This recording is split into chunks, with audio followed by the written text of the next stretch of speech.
As you guys know, Saturday is my cheat day. Diet's been going really well, so I feel like I've earned it. And what better place to spend your cheat day than at the Gordonsville Fried Chicken Festival? Let's do this.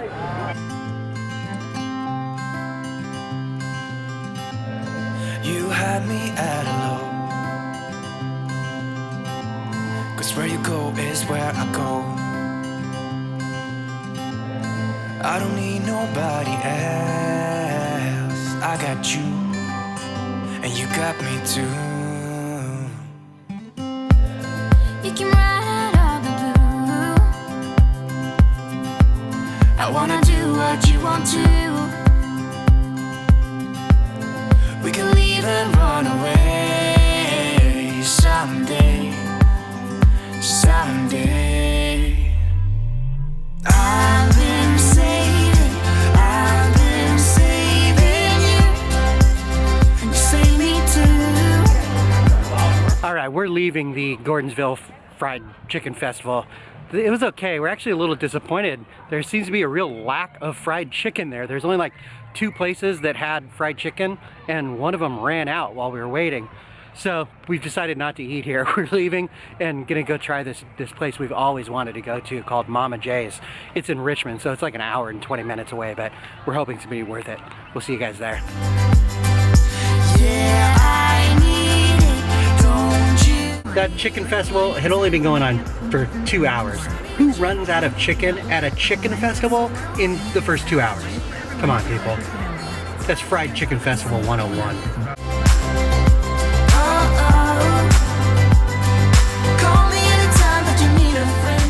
We drove out here to Richmond to go to this place called Mama J's, but there was a 40-minute wait. That's just a deal breaker. We're too hungry to sit around and wait that long. So there's another restaurant called Carytown Burger that people have been telling us about. And so we're trying that. And it looks delicious.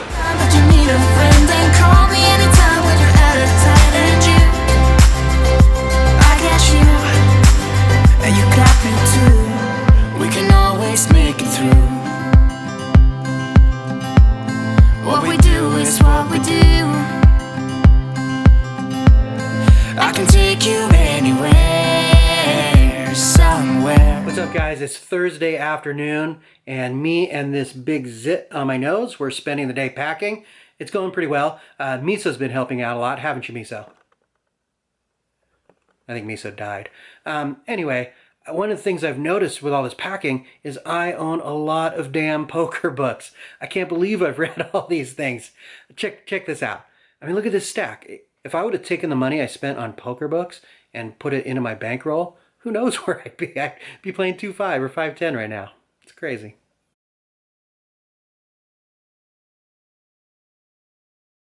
It's Friday at about 8:30 in the morning, and I am just woke up trying to get my ass in gear so I can go play some poker today. But a couple of you left comments in the last video mentioning that I forgot to do a weigh-in for the weight loss challenge. So I wanted to do that first thing this morning. It's day 17 of the 30-day challenge. Let's go see how I'm doing.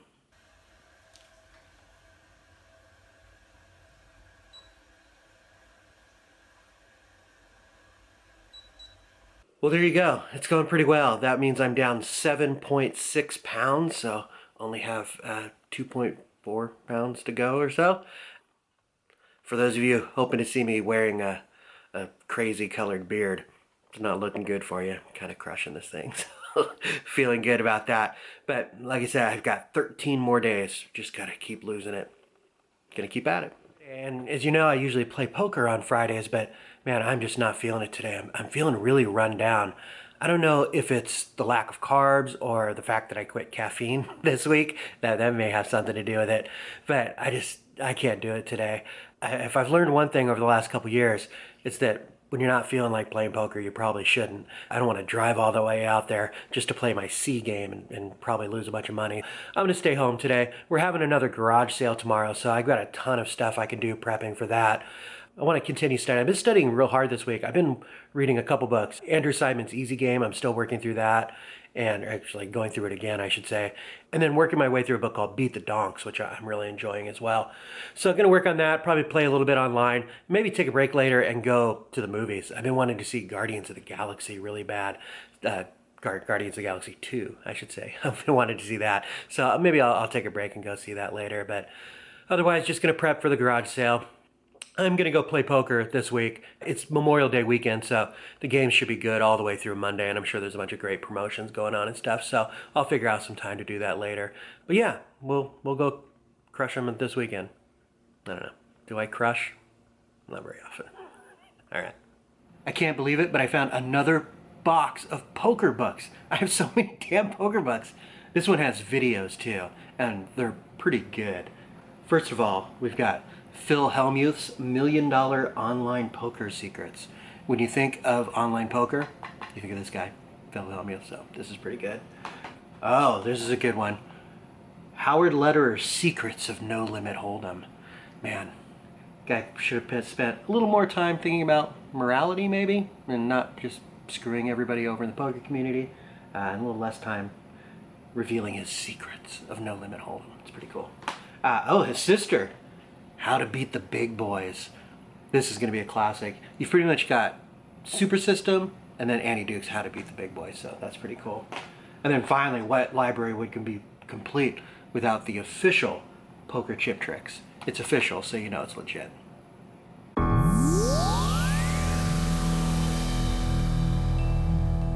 Good morning. Happy Memorial Day, everybody. I'm off to play some poker.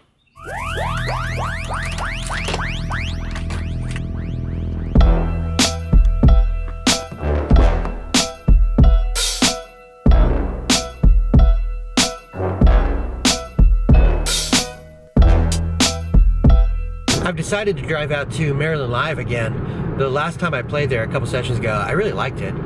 Plus, they've got such a good promotion going. From like 10 to 10, it's $1,000 every half hour for a high hand.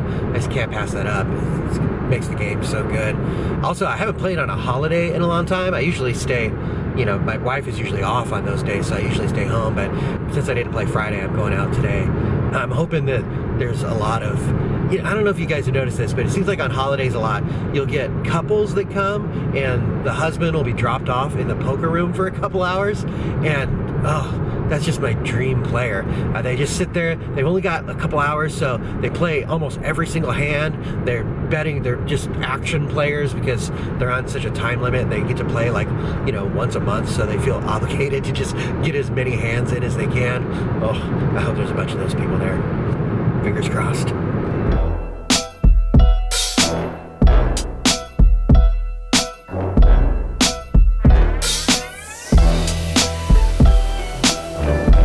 As I've been packing up and going through old boxes and stuff, I found a bunch of old CDs and decided to bring it with me on the drive. It's actually been kind of fun. It's a bunch of stuff like Devo, the B-52s, They Might Be Giants, Flight of the Conchords. It's all pretty great stuff. It's been educational too. I've learned a couple things about myself. One, I am not man, I'm Devo. Apparently I have a birdhouse in my soul, and that I should beware of the killer whale. So it's informational. But I have been rocking out pretty hard to the B-52s. I hope people aren't staring at me as I drive.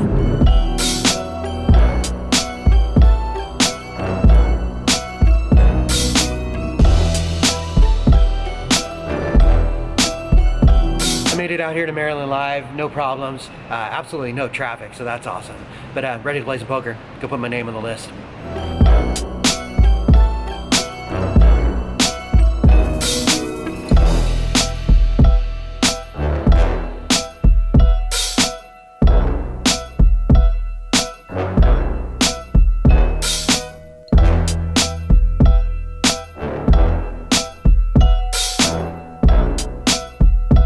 Got into a game right away. It didn't seem like a very good game when I first sat down.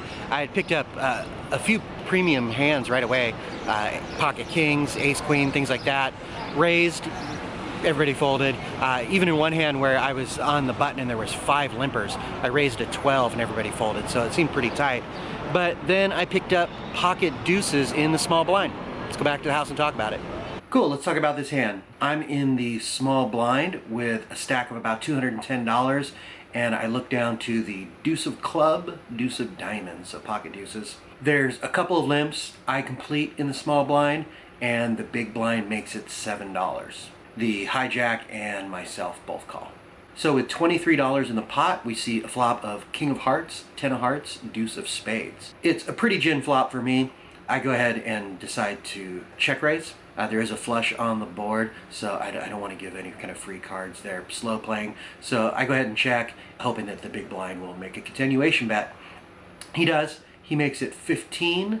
The hijack, she calls. She just flat calls, and I make it 45 to go. The big blind and the hijack, they both call.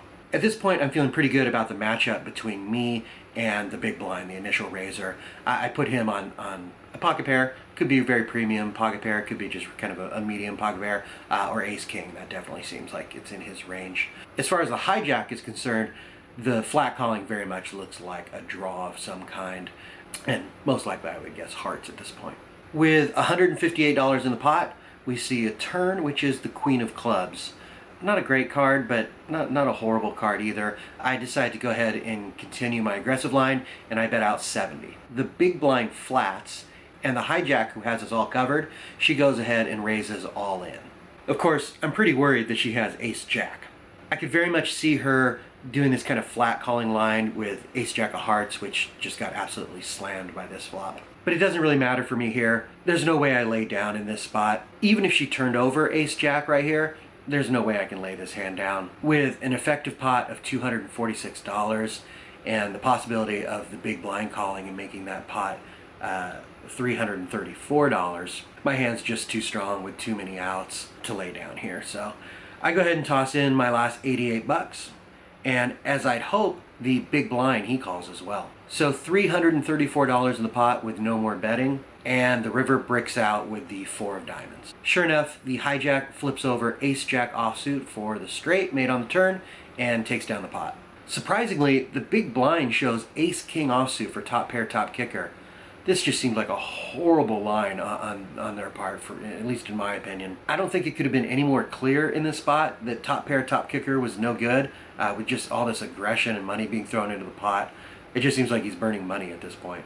So not a good start to the session, but I'm sure, as you've guessed by the title of this episode, this was only the beginning. Let's get back to it. Wow. Yuck. I hate starting a session off like that with a cracked set. It's just a bummer because now I feel like I'm playing to make a comeback and not just to win. But what can you do? That's poker. Gonna get back in there, grind it out.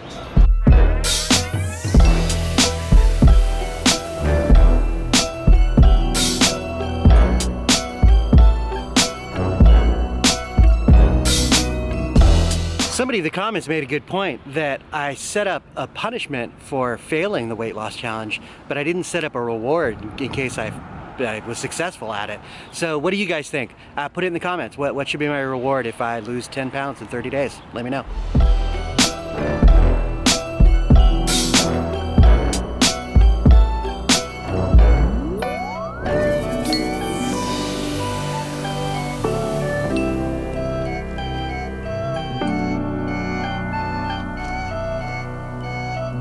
All right, I got another hand to talk to you guys about. I'm curious to find out if you guys would have played it any differently than I did. But let's go back to the house and talk about it.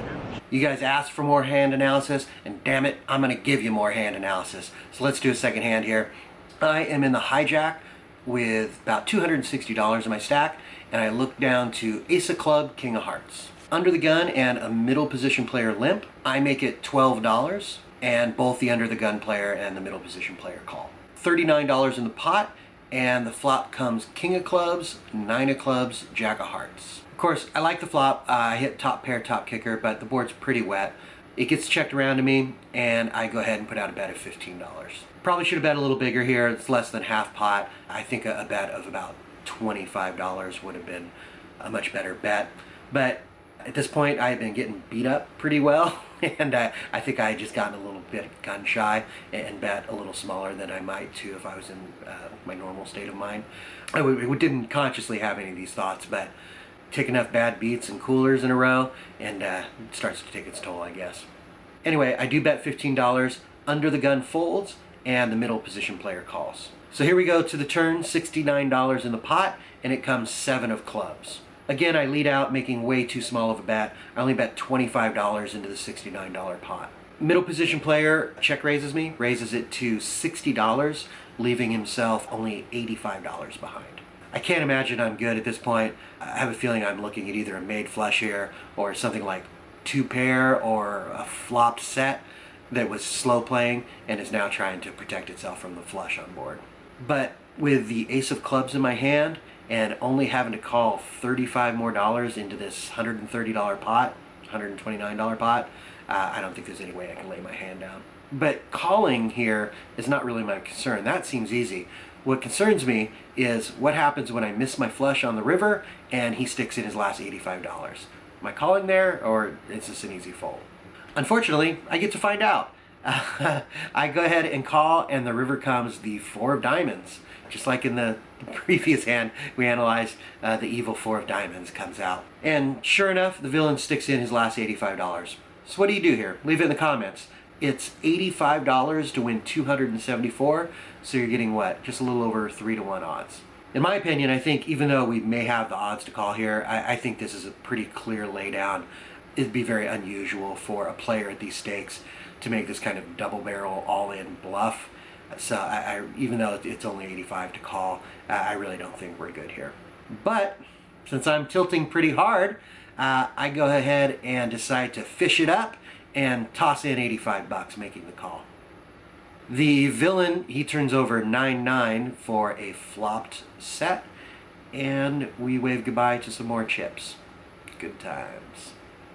Man, I've just gotten my ass kicked today. I'm just getting crushed at the table.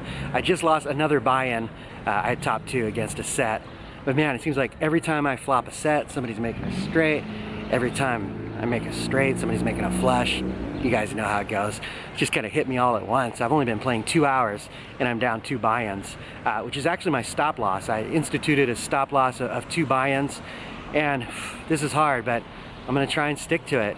I know for a lot of you it'll sound crazy that I drove 2.5 hours, only played 2 hours, and now I'm going home. But the whole point of instituting this stop loss was to cultivate discipline, so I'm gonna do it. It's hard because every ounce of me just wants to hit the ATM and get back in the tables and kind of justify the drive out here. But I'm not gonna do it. Dr. Cardner, you're gonna be proud of me. I guess I'm just gonna head home, edit the vlog. I'll tell you though, that is gonna be a long, sad drive home. But yeah, so my total loss for today, $400, and that's gonna do it for poker. I'm gonna hit the road. As always, thank you guys so much for watching. If you haven't subscribed yet, make sure you do. I'd really appreciate it. Also, like it if you want. And yeah, I'll talk to you guys in the next video.